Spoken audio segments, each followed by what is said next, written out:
Okay, hello everybody, and welcome along to today's training day. This is from Select Ireland. We'd like to welcome you if you're here for the first time. Welcome if you are returning after our previous event in January. We'd like to welcome you back.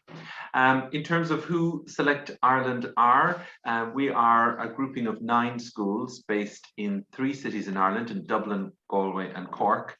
And the schools that are represented in the Select umbrella are in Dublin, ATC, Horner School in Dublin, Atlas Language School, Emerald Cultural Institute and Centre of English Studies in Dublin. In Cork, we have ACET in Cork and Cork English College. And in Galway, myself here at Bridgemills Galway Language Centre and also Atlantic Language, where Kashi, our presenter today, is from. And these are the 9 schools. Information on Select Ireland can be found on our website, and I've included that in the chat box there today, selectireland.com. You can also send us emails, info@selectireland.com, and you'll be able to find details about all of these teacher training events that we're running. There will be 9 of them running each in 9 months this year in 2022. And you can find details about those events on our website. You can also send us an email or register for the events via the Select website. So I'll pass you over then today to Kashi, who's here from Atlantic Language in Galway. She's going to introduce herself and tell us a bit about herself before she starts. Her topic today is exploiting online tools to maximize learner engagement. If you have any questions, please feel free to put them in the chat box and we can address them afterwards. Or if Kashi invites you to, of course, by all means, ask questions during today's event. We'd also ask you, if you can, to keep your microphones on mute as always during the event so we don't have any feedback. But of course, remember to unmute yourself if you want to ask any questions or if Kashi asks you to do so. Okay, everybody, I hope you enjoyed today's event. Thank you very much for coming on. And Kashi, I'll pass over to you now. Okay. All righty. Thank you so much for coming today. I'm a teacher here at Atlantic Language in Galway. I've been teaching here for about 5 years. Before that, I was teaching in Japan and I've taught in Italy for a short time, and I was teaching in the States as well. So today we're going to be talking about online tools. To start off with this, I wanted to show one of the tools right away and have a dialogue presentation. So maybe, gauging who was talking at the beginning, Carmela, could I ask you to read for one of the characters? Can you do some reading for me? Oh. I can't see them. No, I haven't shown it yet. I'll show it in a moment. And Maria, do you want to read as well? Yeah, you? Okay, so maybe Carmela and Maria, if you can unmute your microphones, all right? And I will share my screen. Carmela, maybe you can read for attendee 1, and Maria, you can read for attendee 2, if that's all right. So in this dialogue, the words are going to be scrolling from the bottom of the screen. Maria is getting excited, I can see.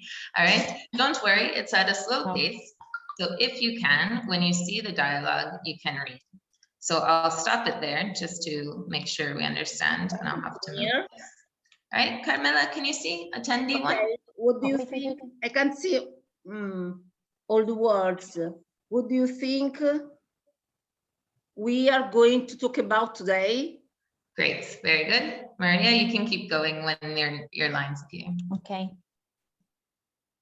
I don't know, but the title is Exploiting Online Tools to Maximize Student Engagement. Okay. So probably something about apps. Right. Oh. Lots about that these days. Ooh. Yes, times are changing. Not that we started in it. No, it's definitely not.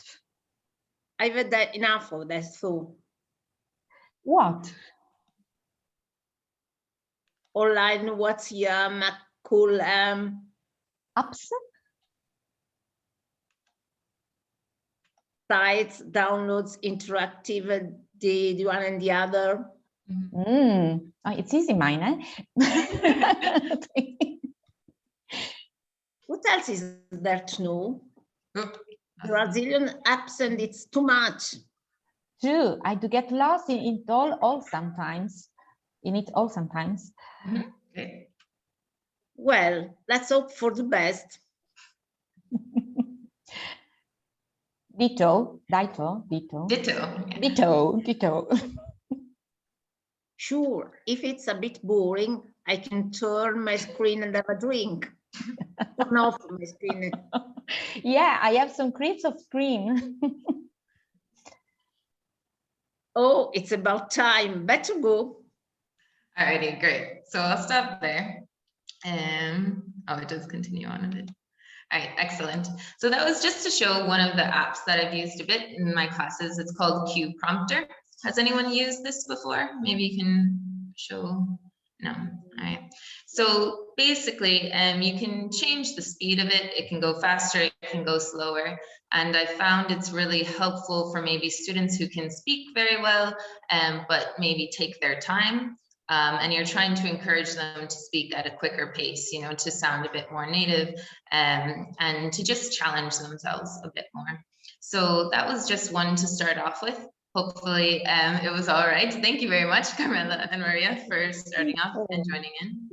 All right, I'll get back to the presentation. Let me just open it up.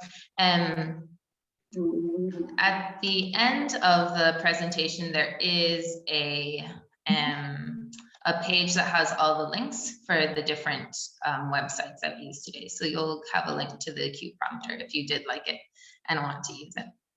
So let me just try this. There we go. Okay, so I want to start off now with a confession that I have. The confession is that I'm not about to show you the most exciting, brilliant app that you're going to use in your classroom to solve all your problems. What I do want to show you are a few apps that I've used in my classes that have really connected to the students and enabled them to get emotionally excited about what they're doing. And that's really helped them want to learn. So there's a quote here that I wanted to read. Meaningful learning has to be self-initiated. Even if the stimulus comes from outside, like our teaching, like the classroom, like a game or an app, the sense of discovery and the motivation which that brings has to come from inside, driven by the basic human desire for self-realization, well-being, and growth. And it's my job as a teacher to be able to open up that discovery for them, to be able to find things that make a student want to learn. And I know there's 200 different apps that we could look at, but the ones that I'm choosing to look at today, I think really do help students get really excited about learning, and they're not just apps for the sake of learning how to use a new one. So going on to our next section here, let's see if I can close this. This was just a bit about who I am. We talked about this at the beginning, but I'm an ELT instructor here in Atlantic. I work on course development. So for the last 3 years, I've been helping design classes. And right now I'm helping to do some other work for the school as well. Today in the presentation, I want to introduce different online tools that you can use in class and outside of class. I want to help everyone together come up with ideas on how they can use these in your classroom. So it's not theoretical, it's practical. And at the end, we're going to do a bit of an interactive section where people get into groups and start to plan how they can use these in their classes as early as, Monday. So next, I'd like you, if you have your phone or if you can open a new tab on your computer, to go to menti.com. I think it was in the chat, someone mentioned that they already used this, so it will be familiar to you. But my question is, why do educators use online tools? So you can see this confused boy here wondering why these online tools are used. To answer this question, and so that all your answers can appear on the screen, if on another tab you can open menti.com and put in the code 68765316, you should be able to respond to the question. So if you could take a minute or two and go to this site, type in the code, and maybe give me an answer on why do you think educators and teachers use these online tools. We'll see if anything shows up.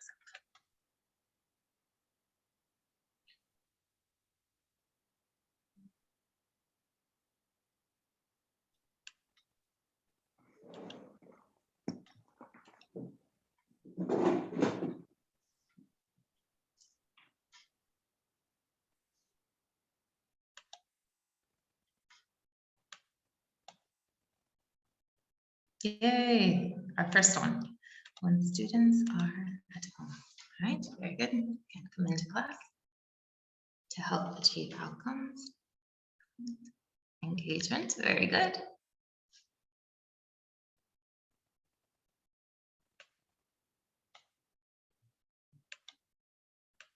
More interesting lessons.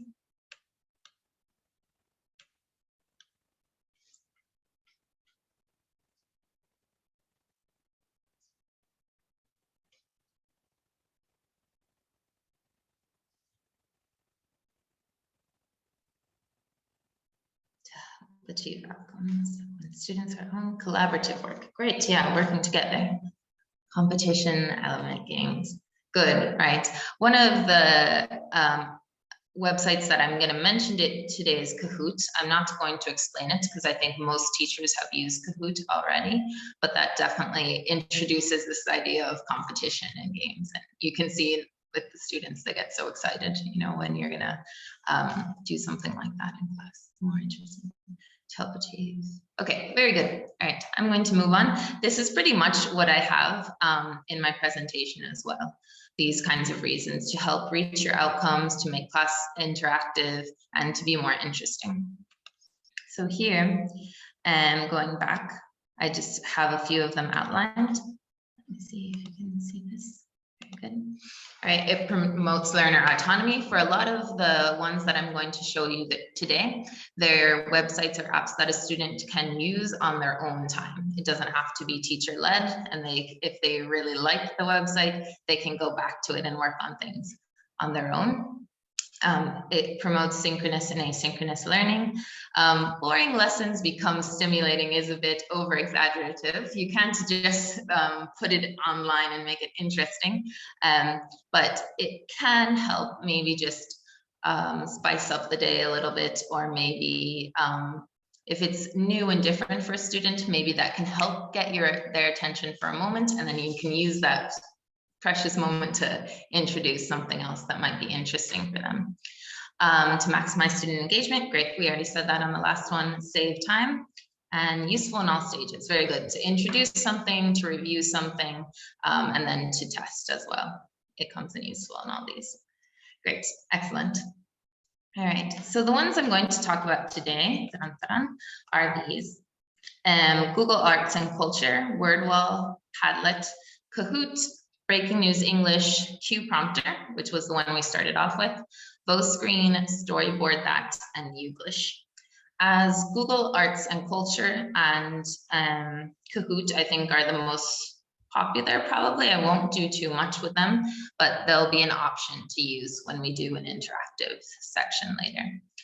I'm going to take a few minutes now and show you a few different examples of things I've done in my classroom using these apps.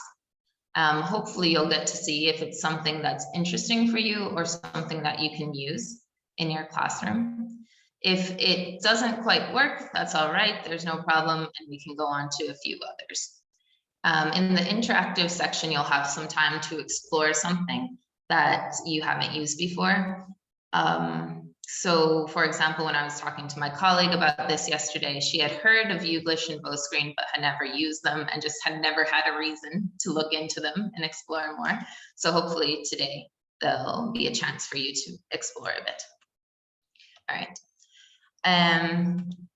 So the first one I have is Padlet, and this is an introduction sort of activity. I think this is how many students use Padlet or many teachers use Padlet, is kind of a billboard of sorts, where you can put a picture up and have an explanation of something. So this is probably the most typical way that teachers I've seen use Padlet before. It's interesting because as you type, it appears, you can put a picture up and it's instantly on the screen for everyone to see. And you can put comments on it as well. For this activity, I asked students to talk about their friends. We had used different vocabulary that we wanted to incorporate. And teenagers especially love talking about their friends and showing pictures of their friends. So they automatically wanted to do a good job and show off these nice moments they had had with people. But to use it maybe a bit more differently, one thing that I've started to do is use voice diaries or sort of assignments that require voice recordings. I think it's nice because you don't have to see someone's video, and sometimes people can be self-conscious about it. People tend to be self-conscious as well about their voice, but somehow it helps if the teacher does one to begin with. So usually I start off with my own voice recording, answering whatever question that is going to be talked about. For this was a group I had that had to record voice diaries every day. And then they listened back to each other and gave feedback. So for example, I'll play a little clip of one.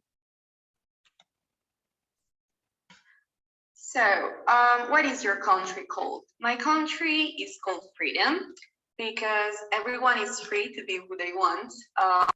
Obviously, by Sorry, can you hear that? Is it? Yeah, okay. I'll keep going. Following the right rules. Then, who runs the country? I would like to run the country. And also, I would like that the capital.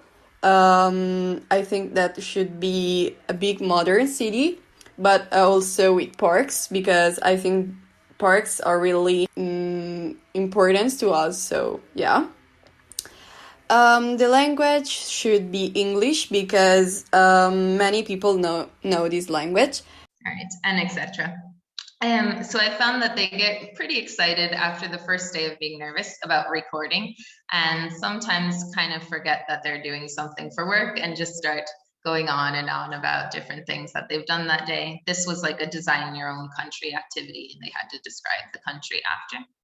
What's really fun that I'd like to explore a bit more with is the feedback section. So for example, here the feedback was, I love your pronunciation, it's really good.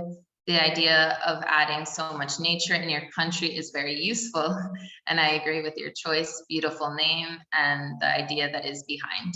So that wasn't me, that was another student in the class. You can see mine say Kashi, but the anonymous is just other students who are listening to their peers and offering feedback. And then a question, why do you prefer a less populous country than one with more people? All right, so obviously there's grammar and error correction to make within those, but to start off with, it's great to have the students excited about being able to interact this way. And the same could be done obviously without Padlet, but it's a bit easier maybe that they can record at home and then it's already there the next day.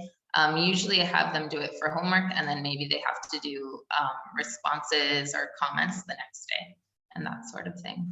So it's a great way to be able to have them interact and use audio. Another one here is when the pandemic was happening and I had students in Palestine and Spain and Turkey. They're very spread out and never would have had the chance really to interact. So we did a bit of them explaining about their home countries, and they really got excited about being able to listen to each other and giving feedback. So here, I won't play the actual audio, but the response is, that's so cool. I really love Lego. Anizadbe, by the way. Well, I like this idea. I love electronics, so I want to be an engineer. So this kind of thing just really helps facilitate conversation and gets people talking, responding, and interacting. You can also do little hearts. So you see this has 3 likes. So it really helps the students be more interactive in the class. Eventually, at the school, we started recording podcasts as well. So we have a SoundCloud page. This isn't necessarily one of the web apps, but it's what all the voice recordings fed into. So if you ever want to check out our SoundCloud, it's Atlantic Language, and it's another opportunity for students who already have an interest in speaking and interacting, but they get to pick something that's particularly interesting for them and then just run with it. I'll play maybe the first few seconds of Tea Talk, which really shows maybe how excited the students got into using audio recordings in the class.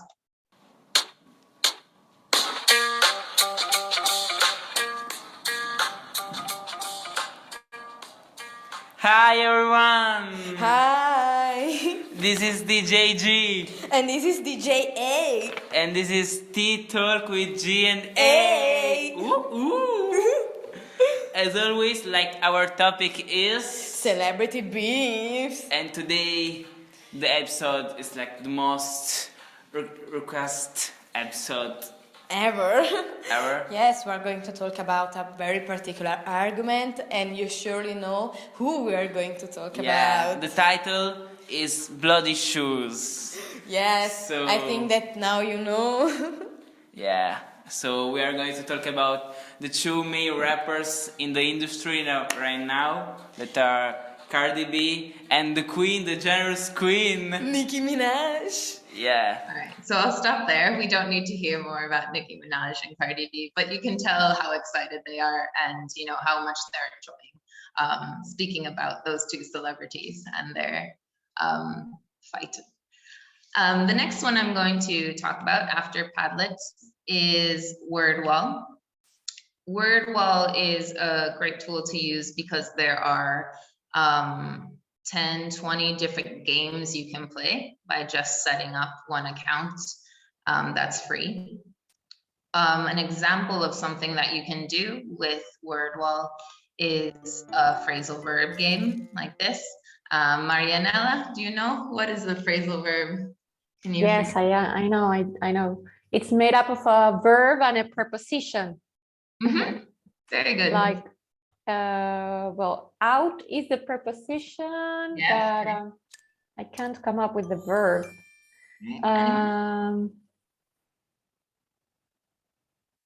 No, can't come up with the verb. Sort out. Sort out. Sort is perfect. Sort Great. something out. Yeah. To solve it. Yeah, exactly. Perfect. To resolve it. Organize. Great. Thank you, Marianella. Very good. Thank you. So for this one, it's just a set of phrasal verbs and you have to put them in order. I use this in class usually the next day to review the vocabulary that we learned the day before. To make it look different so you don't get maybe it being too monotonous in class, you can take the same data and turn it into something else. So you can also do card shuffling and it can appear turn off, and then I could ask, oh, Kevin, what do you think turn off means? Or do you remember from yesterday? What does it mean to turn off? Or what sorts of things would you turn off?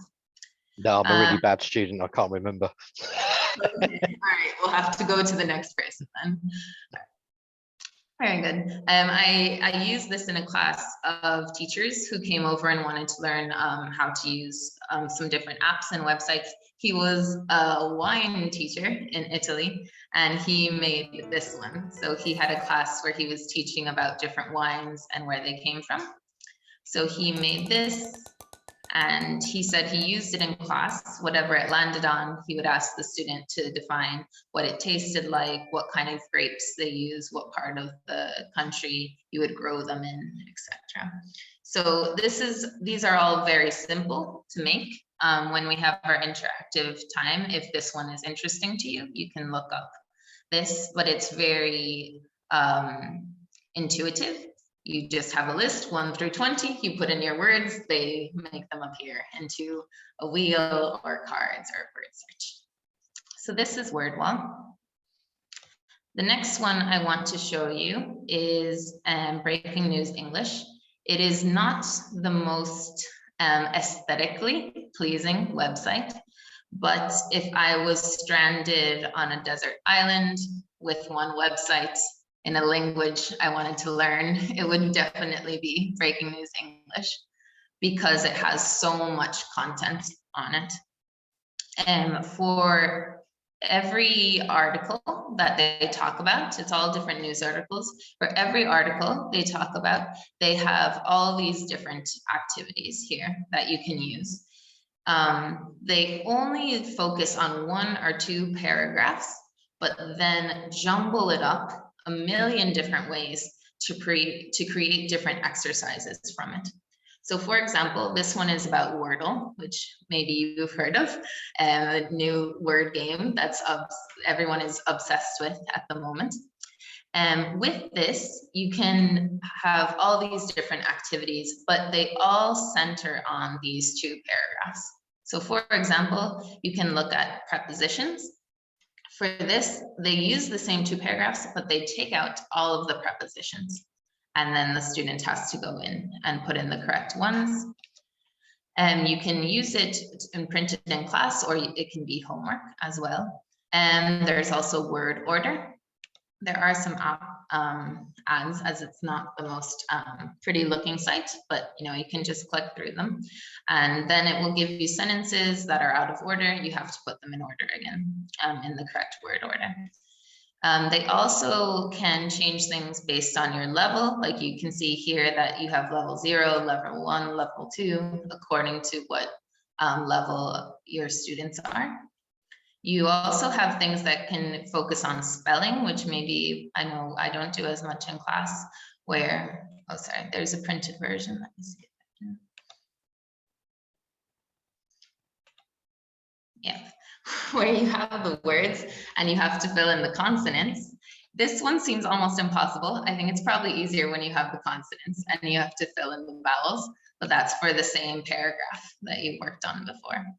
So there's lots of different activities. There's even a listening one where they read them in North American English or in British English. And things like that. So I'd encourage you, if you're an English teacher, to use that, or at least to introduce it to your students. I think I used it once for a class, but then encourage students to go back and work on it on their own. And that's usually when this kind of website can be really useful, because all the answers are on there as well, so they can go back and check their answers. So usually if I get a new group, I'll introduce it once with an activity, but then they can work on it on their own. The last one I want to introduce is VoScreen. Has anyone used this one in the class, or in the seminar? No. So this one is good only for English language learning. It doesn't, at least as far as I know, I don't think it works for learning a different language, but it has different audio in English, and then you put in what your home language is, or your mother tongue. So for this one, I put Spanish just to help illustrate what it is. And you get a little clip and it plays it, and then you have to connect your meaning to what was said in the video. It's not also verbatim, which is good because you're not directly translating. They're just giving you 2 different meanings and you have to select the one that it is. So I'll give you an example here. There's no doorbell. So knock on the door.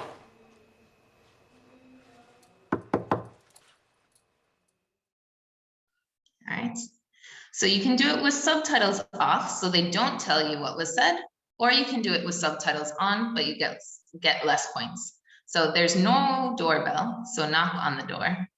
So this is either no hay timbre, pues toca la puerta, or no hay timbre, pues abre la puerta.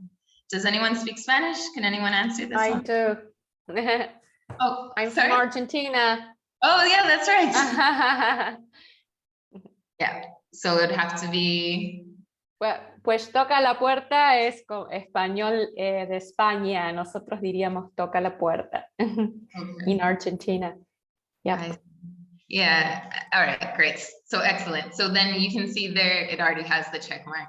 And so that's the correct one. It has the same meaning as the one above. Let's do one more, but without the subtitles, and maybe you can help us out again. And if you don't believe me, call him. All right, so let's try the subtitles on. Y si no me crees, llámale. Okay, all right. And you are correct. Very good. Excellent. All right. So this is great in that it's so many different videos from different movies, some that maybe the students are familiar with, some that are maybe a bit older, but it has that way to not just directly translate, to get the meaning behind it. And you can alter this a lot. I have it on intermediate right now, but you can also have it on beginner, elementary. And if you get to advanced, they're quite long sections with a lot of dialogue. So it's a bit more challenging as well. So if that's interesting to you, I'd encourage you to look at that as well. All right, so now we're going to look at them a bit more in depth, and I'd like to do a bit of an interactive section. So I have when to use which tool. So these are the 9 that I mentioned. The only ones I didn't show were storyboard that, which is used to make storyboards for things. And we use it a lot with our junior groups. I haven't used it with adults, but I think they would probably be able to use it quite easily. It's again, quite intuitive. Youglish, which is linking YouTube videos with different phrases that are said. So for example, it's raining cats and dogs.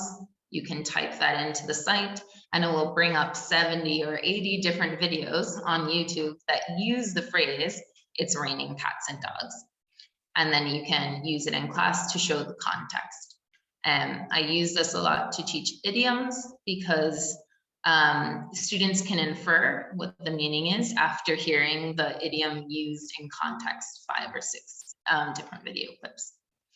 And then Kahoot and arts and culture, I think maybe people are familiar with. If not, in our groups, we can look over them as well. So for this section, if it's all right with everyone, I'd like to get into groups of 3 or 4 people. In your group, you can discuss how excited you are about using apps and websites in your class, or how terrified and upset you are about using them. After that, I'd like you to think about a learning outcome you might have. So something you want the students to be able to come away with from your class on Monday or Tuesday. If you're not teaching right now, then maybe you can think of something that was difficult for you to teach in the past, and maybe how you could use something from today to help teach that same outcome. In your groups of 3 or 4, you can pick 1 or 2 of these outcomes to work on as a group. And then I'd like you to do some exploring. So if you've heard of WordWall and you've heard people mention it, but you've never actually logged in, created a username, that's free, and tried to make something, this is your 12 minutes to be able to do that, right? And the same with maybe if you liked watching the VoScreen one, to set up a login and try it out and see what you might use that for, what kind of outcome in your class, in your group. Is that all right? Are people excited? Yes. All right, Janice, maybe could you tell us what we're gonna do now? Maybe review it for everyone. What are we gonna do? I'm not sure. We're going into mini groups. Are we working groups? We're going to divide that into groups of 4. Very good. Excellent. And what should you do in your group? I'm not sure. What would you like to do? What do you think? Do you want to have a look at VoScreen maybe? Yeah, we can create something. Okay, well, we'll have a look at, I'm here with one of my colleagues, Patricia, so we will have a look at VoScreen. All right, very good. And since you'll be mixed with a few other people as well, maybe they can do that as well, or you could divide and conquer, you know, do 2 or 3 different ones. Patrick, would you be able to set up breakout rooms? I don't think I have the capability to. at the bottom of my screen anyway. Let me just see now.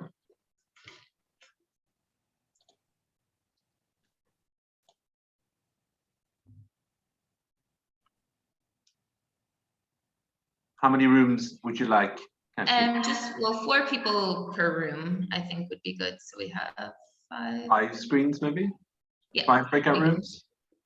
Yes. And assign them automatically? Yes. Okay. Does anybody have any questions before you disappear into cyberspace? All right, good luck. I'll go in and check on everyone. Very good. So they should be forming now.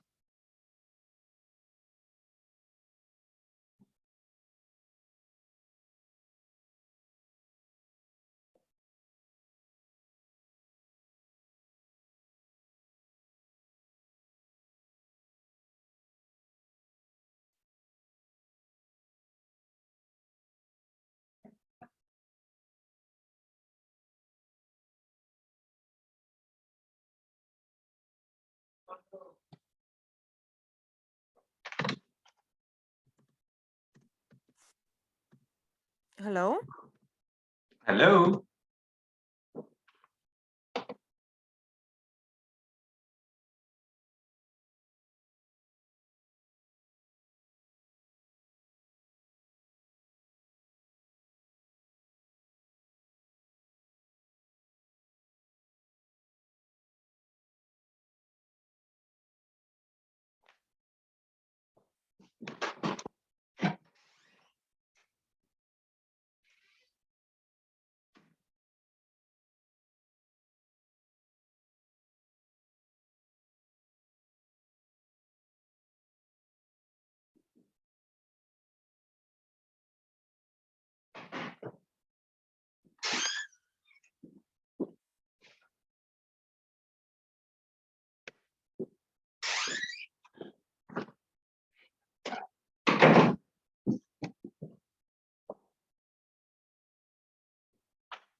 Hello. I'm just Hey, gonna. Kashi, how's it going? Good. Yeah, I'm gonna see if I can jump into another. Yeah, I give them 10 minutes, so I'll give them a warning at 5. Oh, okay. Thanks. Is it possible? Could you put me in a different breakout room just so I could check maybe with one if there's a smaller group? Yeah, let me find you now. Hang on. Oh yeah. So any room, do you know what room you were in? I was in 3, so maybe not 3. Okay. I'll move you to 2. Okay, thanks very much.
Okay, Kashi, I'm just closing the rooms now. Okay. Yeah.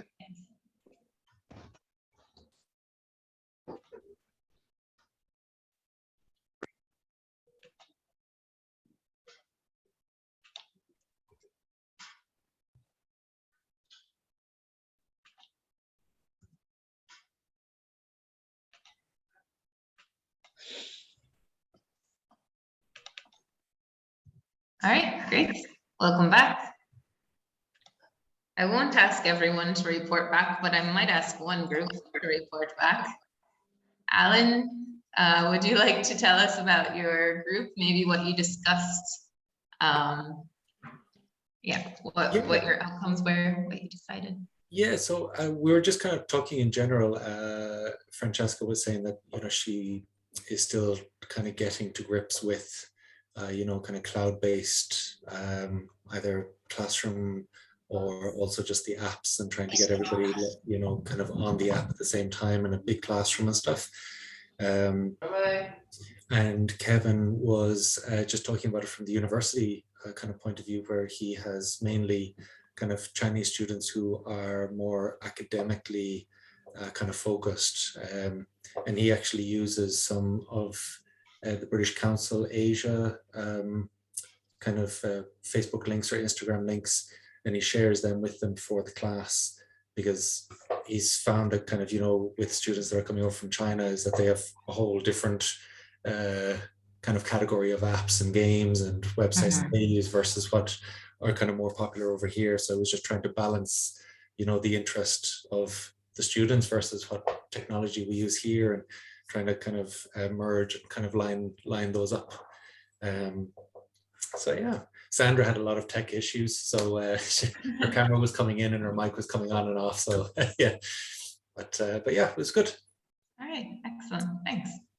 All right, I'll just continue with the presentation. I have a few more slides, but mostly it's questions, if anyone has any questions.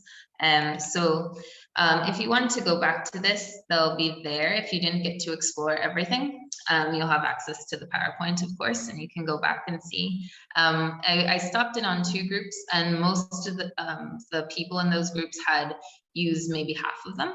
So I challenge you to try to explore the ones that you haven't done, because I know once you get used to one, maybe it can be something that you kind of stay with. But if you see a reason to maybe try to use another one, such as Q Prompter from the beginning of it today, if you think that your students might be challenged in trying to read faster or recite a dialogue or something like that, you can try to incorporate that.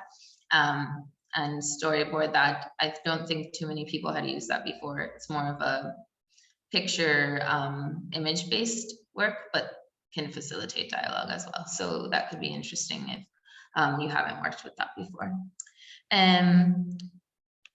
The next slide is questions. I know there were a few different websites, and I didn't really pause to show how you log into them or create a password or anything like that. A lot of them I think are a bit intuitive on how to start, but there is a chart here. I might skip to this really quick before we start questions, which was some common questions I get about these websites. Everything that I talked about today is free. There generally is a premium version you can get, but for the different activities I've made, I haven't had to get a premium account. And for Padlet, I think they've changed it so you have a limit of 3 or 5 Padlets now, but you can always just delete all the content from one and make it again. With WordWall, I have 5 to 10 activities on that as well. So for most of them, you can keep generating data on there. Easy to use. I have the check mark there for these 3 especially. Q Prompter as well is quite simple. You just paste your text in. There's no account needed for the students, which is something teachers often ask as well, because it can be more complicated. For Menti and for Kahoot, you know, you just need your code to go in. You can use them in learning platforms, and they can sync up, and they can be used at home or in the classroom. The only one here for Padlet and Quizlet, you know, there's a limit on what you can create, whereas WordWall, so far, I haven't found a limit, but if anyone has, you can let us know. And the links to the things that I talked about today are here. If you want to go back to find any of them, but they're all quite easy to find as well. So are there any questions from anyone so far about things that maybe you'd want to get a bit more information of before we go?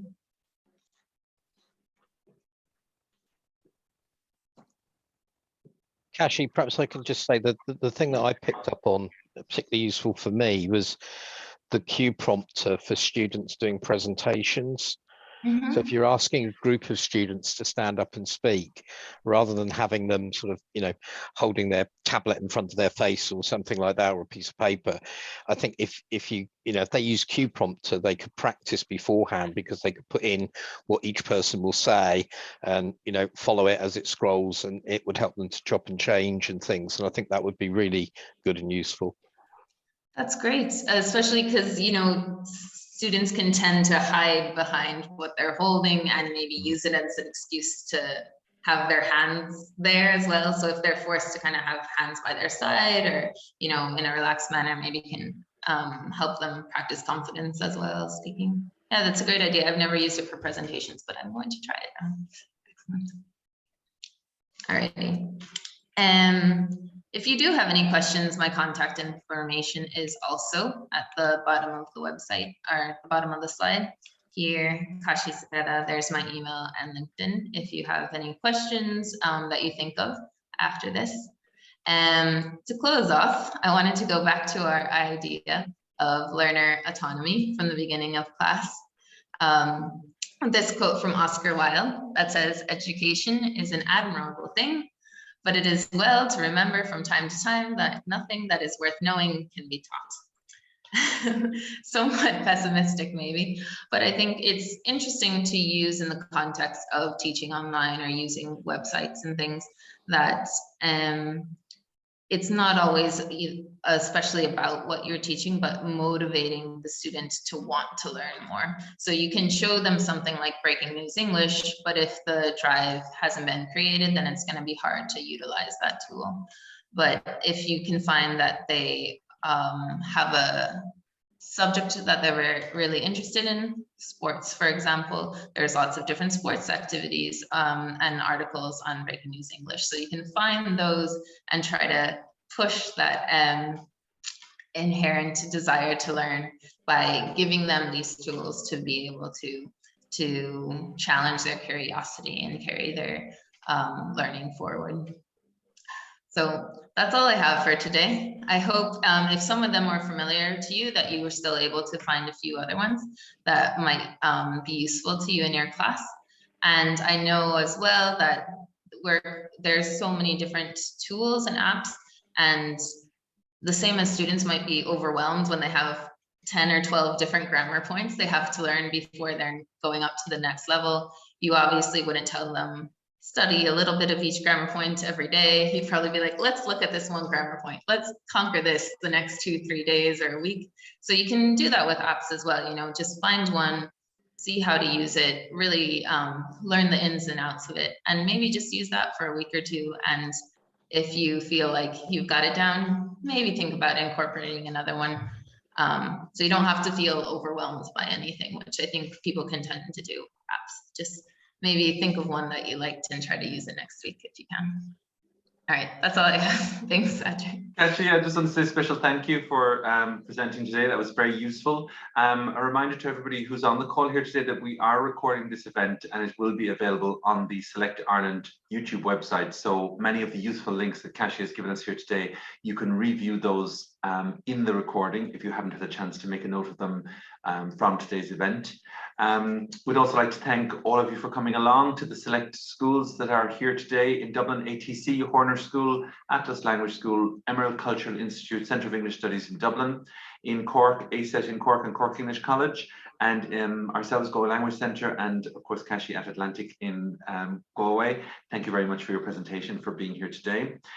Information about the upcoming events and more events that we're running are available on the Select Ireland website. That's select-ireland.com. You can email us info@select ireland.com also if you have any questions. And Janice at the Horner School takes care of our social media, so she will be promoting information via social media also, so you'll be able to follow information there, and you'll see a full list of our events on our own web channel alongside our social media sites.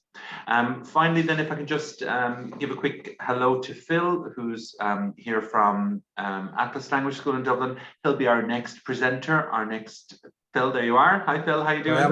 Not too bad now. Yeah, Phil's topic is fostering critical thinking through questioning. Phil, anything we should know before we meet you on the 25th of March? Just bring your talking and thinking hats.